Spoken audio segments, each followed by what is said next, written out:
നമ്മളോട് കൊടക്കിട്ട് കസയില്ലാതെ ഞങ്ങൾ ഇരിക്കാൻ പറ്റും തോന്നണ്ട സുഹൃത്തെ.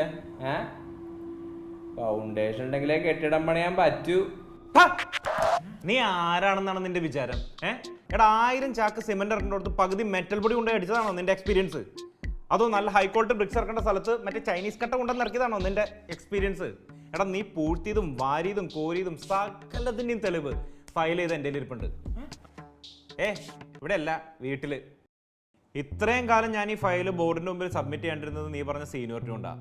പക്ഷെ കിഷോർ, ഇനിയും നീ ഇതേ കന്നന്തിരിവുകൾ കാണിച്ചുകൊണ്ടിരുന്ന ഞാൻ ഈ ഫയൽ ബോർഡിന്റെ മുമ്പിൽ സബ്മിറ്റ് ചെയ്യും. നീ കമ്പനിയിൽ നിന്ന് പുറത്താവും, ചിലപ്പോൾ അകത്താവും. എന്താ പറഞ്ഞ നേരത്തെ? ഫൗണ്ടേഷൻ ഉണ്ടെങ്കിൽ കെട്ടിടം പണിയാൻ പറ്റും. അതുകൊണ്ട് മോൻ ചെന്ന് ആ ഏൽപ്പിച്ച പണി ഉണ്ടല്ലോ അത് കൃത്യമായിട്ട് ചെയ്തു തീർക്ക്. അത് കഴിഞ്ഞ് വരുമ്പോൾ വല്ല പബ്ലിക് ടോയ്ലറ്റോ അതല്ലെങ്കിൽ കോഴി ഫാമോ അങ്ങനെ എന്തെങ്കിലും ചെറിയ വർക്ക് ഉണ്ടെങ്കിൽ ഞാൻ ഏൽപ്പിക്കാം. ഫോട്ടോ അത് പറഞ്ഞപ്പോഴൊന്നിരുന്നൊരു കാര്യം കൂടി പറയാണ്ട്. ഈ അളിയ പൊളിയ